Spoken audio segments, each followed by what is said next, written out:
We're back with another money tune for you here on Gran Turismo 7. As usual, there are no glitches involved in this, and this one is a little bit different to the other ones you're normally used to seeing cars.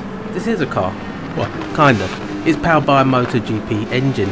It's a collaboration between Honda and Gran Turismo to see what you could do when you put a Moto GP engine in a car. It gives you thumbs up. I will be honest with you, it's not the cheapest one, but who cares? Once you've built a bit of credits by watching all my other videos, you've got enough to buy this one now. So I'm going to show you all the steps, step 1 to 5, from buying the car to racing the car. The tune is super easy, so go ahead, tell me in the comments down below what you think of this car. Is it something that you actually enjoy doing? And this car might actually be good for other circuits, so keep an eye out because I might do more videos on this car. Also, go ahead, leave a like in the video and subscribe to the channel if you haven't already, as we get close to the amazing number of 3,500 subscribers. Now, the first thing you're going to need to do if you haven't got this car yet, you are going to need to go and buy it. All you do from the main menu, you're going to pop over here into Brand Central. From Brand Central, you're going to pop over into Asia Pacific and you're going to go into Honda. In the showroom, you're going to go right to the very end and you're going to see this little 2 and 4 powered by RC213V. It does cost 1 million credits, so it's not the cheapest of cars like I've mentioned before, but I think it's worth it. Go in, select what colour you want and click purchase. I'm not going to click purchase because I've already bought it. And once you bought the car, you're then going to need to buy some parts. Now, in terms of this, you need to pop over to the tuning shop over here. When you get into the tuning shop, you're going to find that the car already comes with the sports hard tyres, but we don't need those tyres. So you're going to go into Club Sport and you're going to make sure you got these parts in there. You need to get the bore up, the high lift camshaft, the high compressing pistons. You could get the power restrictor and the ballast. Now, I didn't get these, but you could, up to you. From the semi-racing, we've got the racing crankshaft and the fully customizable computer, and we're going to increase the body rigidity on that. That is important. It helps. From the racing, we're going to go engine balance tuning, polish ports, racing air filter, racing silencer. Some parts of the world it might be a muffler. We're going to get the racing exhaust manifold, as you can see there, just above, behind me. The racing brake pads and the racing brake kit. I would recommend those because to go fast in any car you need to be able to stop. You're going to get the brake balance controller and you're going to get the racing hard tyres if you really want to. I think you only need to get the racing softs. Get the racing softs, ignore the others, but if you want to buy them all, just buy them all. From the extreme, we're going to need to get the intermediates and the heavy wets. Now, it is Le Mans that we're going to be using it at. It does tend to rain. Sometimes it doesn't, as you'll see in this video, but you will need to make sure you have those just in case it does rain. And from the ultimate, we're going to get the titanium connecting rods and piston. Now, it's not the cheapest. These parts will set you back quite a bit, so you do need to have some credits already to be able to use this method, but I think it's one of the most fun methods that you can get, so it's definitely well worth it. Now, in terms of the rest of the car, you've bought your parts, you need to go and tune it. Pop into your garage, and from the garage we're going to go into car settings. Now, this is where it makes all the difference. As you can see there, I've gone with the racing soft tyres. It's your PP, it needs to be under 700, and with this we're still going to be under 700, so you might as well get your good tyres on there. Body height 60 at the front and 90 at the rear. Don't really need to do anything else with those. ECU fully customizable at 100. Again, no ballast, so you don't need to position it, and the power restrictors at 100. Don't really need those. Very simple build, not done anything with the gearing, and just want to check that you got the racing air cleaner, the racing silencer and the racing manifold. Racing slotted discs, you can get the other ones if you really want to. Racing brake pads, normal handbrake, brake balance controller. I put this at -5. I find it helps a little bit, but again, that's preference. And the clutch and flywheel I left as normal. So as you can see, it's a very simple build. It does cost you a little bit to get, but this build itself is a lot easier than some of the other builds that you've seen. We've not even had to touch the downforce. We haven't put anything else, no anti-roll bars. We haven't gone with the differential. We haven't changed the ballast, nothing like that. So it's a very, very simple build. And then once you've done all your tuning, you bought the car, you bought your parts, you've tuned it, all you've got to do is you've got to find the race that we're going to do it in. It's over in World Circuits. From World Circuits, we're going to pop into Europe, and it's the first one up. Now, you do need to make sure you have this available by doing your menu books. So do your menu books first. I know some people have come in and say they can't find it. You have to do your menu books before you can get a lot of these methods and a lot of these tracks. So I would recommend doing that. Once you go in, we're going to do the World Touring Car 700. Now you could do the others, but you're not going to get as many credits. This is the one that you want to do. From there, you're just going to need to make sure, before you go into the race, go into the race shop and make sure that you have bought your intermediates and the wet tyres. You don't need the mediums and the hards, you just need the softs. I personally always buy the tyres, just in case I need it for any other race. I already have them. You might as well do it. And again, you're going to check that you got your 700 pp or less. Nitrous is prohibited, and we don't need that, we haven't got it. And you see your prize there for your first, second and third. You get 50% for your clean race bonus. That's pretty straightforward to do. And these are the cars that you're going to be racing against. You're going to be racing against Group 4 cars in this beast. So it's going to show you a bit of a comparison of what speeds and lap times you're going to be getting. Mechanical damage is light. Shortcut penalty is heavy. I got a penalty in this race. It's very easy to do, but it's also very easy to avoid. It was just my fault. And again, that's the track. We're going to do it with the 2 chicanes. It's a very easy track, a lot of flat out, and you want to do a bit of fuel saving. Just lift and coast, nothing major. And then once you've done that, press enter, and it's going to take you into the World Touring Car 700. And then we are ready to go into the race. For this race, I do like to do Fuel Mix 4. I have tried it with Fuel Mix 6 in the past, and I found that it just saves far too much fuel. You go a little bit slower, not massively, but Fuel Mix 4 is more than sufficient, I believe. You should be able to do about 4 laps with it. You want to do a bit of saving fuel around here. Just be a bit careful, because the AI do not take it easy on you around here. So you just want to just be a bit careful going into this section. As you can see, they're still there. Should really have the radar up. And here they do like to hit the brakes, and it's always a bit of carnage between the AI. But we're safely through, and we can start weaving in and out of traffic now. This is where the problem really begins. Put your foot down, and the other thing that you need to now think about is the braking for the first of the chicanes. You do want to try and just go a little bit easier, lift and coast, save a little bit more fuel, and just avoids the chaos of the AI when you're getting into the chicane. So you want to just take it easy. Your power down, sit back in the slipstream, and just watch them all disappear in your mirrors, just like that. Nice and easy.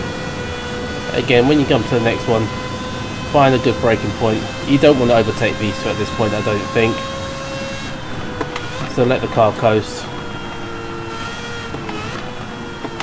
into third gear. The car grips very well. Then you want to power down again.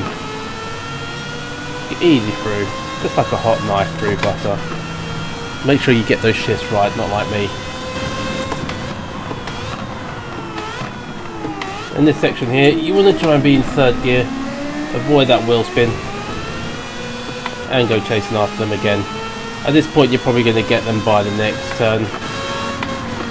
In fact, a lot earlier than that. And just like that, we're in P1 in the race, so it's pretty much a clear track now.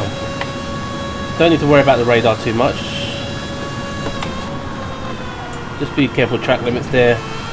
Again, third gear is generally more than enough, but I went in deep that time. And now, what you have to really start thinking about is your weather radar, which we already had. Just keep an eye on that. Also, in the meantime, look at your fuel. We've got 3 laps that you can do, so perfect. Fuel mix for 4 laps. As you can see here, though, the second lap, you're going to be a lot quicker through this section because you don't have any AI to block you. And you can use as much of the track as you want, and you can go a lot quicker through here. Just be careful here, you want to stay on that curb. If you go any further out, you will get a penalty. So just be a bit careful. You're going to be through there very quick anyway, so don't need to risk it. As you can see at this point, I'm on lap 3, and the guys behind are starting to pit already. And if you look at my tyres, even though we're in the soft tyres and not the hard as they are, we barely used any tyres. And the gap is now 38 seconds. 4:09 was my last lap. I am lifting and coasting, so you can easily get into 4 minutes if you really, really want to.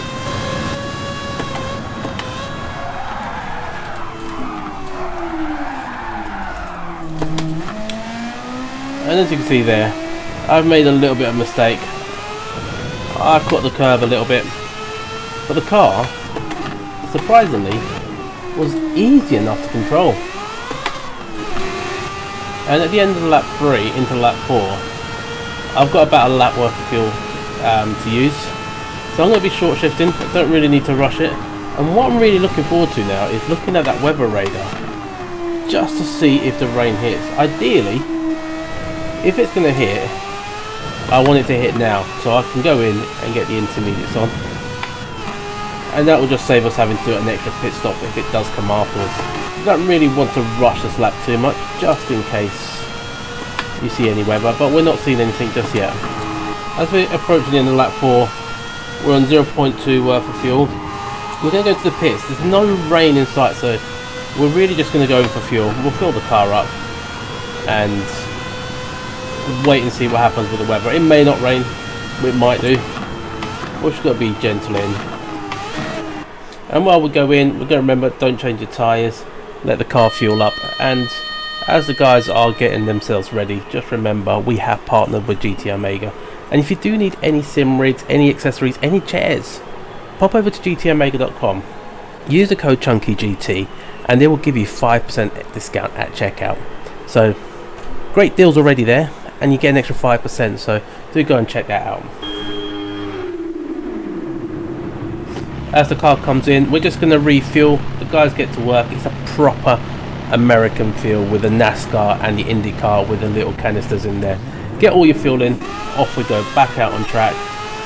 We're still almost 2 minutes ahead, and the weather looks absolutely glorious. Going into lap 7, we just got about another lap worth to go. We're not going to do any more than that. We're going to try and not cross the finish line. We picked up a penalty for just going a little bit wide. I believe it's called going into Indianapolis. Not quite sure, but we picked up the penalty. We're going to serve it, which is not a bad thing because we need to waste about 5 seconds or so on this lap, so we don't have to avoid having to do another lap. Because if we do another lap, we're going to have to waste another 4 minutes, and we don't really want to do that. As we go and serve our penalty for cutting the corner on the previous lap, we've got 3 minutes of ahead of the next person, McEwen.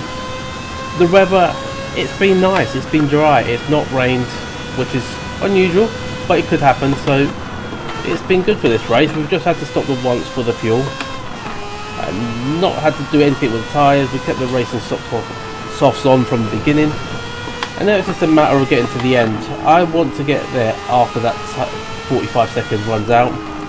As you can see, we've got too much fuel now, but it is what it is. One thing to look out for, if it is raining, you'll see the bar just below here where my finger is. That bar there is your water meter, for anyone who doesn't know. That first line, if it goes blue up to there, you're good on the dries. If it goes past that first line, you want to go into inters, and if it goes past the second line, you want to go on to the 4 wets. So when you get there, just look at the timer. 10 seconds to go. We got a big lead. We don't want to do another lap, so we want to make sure we get here at that point there. 30 minutes, just over, with the Honda 2 and 4. It's an amazing car. It sounds like a Moto GP bike. It drives like a Formula 1 car. And the times, 30 minutes 2 seconds. 3 minutes and 8 seconds ahead of the next car. Had to stop the once. Fuel mix 4, we had plenty of fuel to get to the end. If you want to have a bit of fun, you can, and you get the same conditions, you can go down to fuel mix 2. Don't need to. Just stick with fuel mix 4. As you can see, we got the special Honda outfit. We got 825,000 credits. That's with our clean race bonus. So even though I did that mistake, we still get our clean race bonus, which is blooming amazing. Nice easy race. And we also get a 3-star roulette ticket. I wonder what we'll get.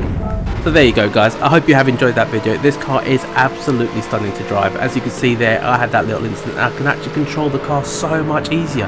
So don't forget, tell me what you think in the comments down below of this tune. Are you going to give it a try? Have you tried it before?